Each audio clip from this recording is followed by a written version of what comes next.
Chair. A question for Lord Mark Sedwill in relation to the legislation used to tackle the pandemic, really as to why the Civil Contingencies Act was not used in your view as opposed to public health legislation.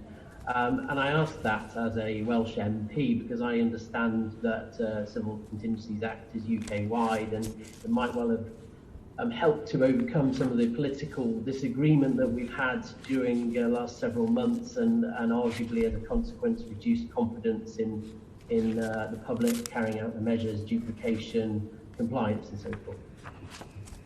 Thank you. It's an important question. On your last point, of course, had we used it and imposed it worldwide, countrywide, across the entire UK, I suspect there might have been a political row about that as well. So, in a sense, political frictions are inherent in dealing with something this challenging. Part of this, I think you're really referring, Mr. Davis, to the Civil Contingencies Act Part 2, which is essentially the emergency powers element of it. And that is explicitly designed to essentially enable ministers to introduce, through executive order, decree if you like, measures for a short period under regular review by Parliament that are necessary to deal with an emerging emergency. And there are very significant checks and balances built into that for all the obvious reasons. It's explicit in that legislation, in my view rightly, that it should be used only if there isn't a legislative alternative, because we are talking about coercive and intrusive powers introduced in an emergency where Parliament can only really review them after a certain period.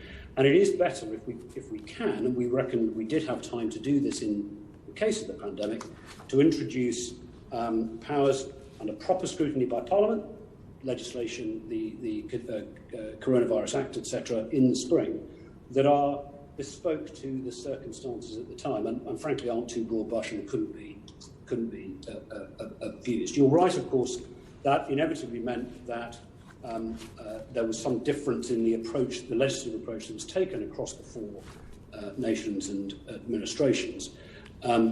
But that's, was that better or worse than just having a UK-wide approach? Of course, we could have chosen, with everyone's agreement, to have done it on a UK-wide basis, even as a bespoke piece of legislation. But essentially, it comes down to the question: the Civil Contingencies Act could be a sledgehammer, whereas what we want to do is try and take targeted measures, if we have time to, as we did in this case, and give Parliament the proper opportunity to scrutinise and challenge them. Thank you, James. Understood. Thank you.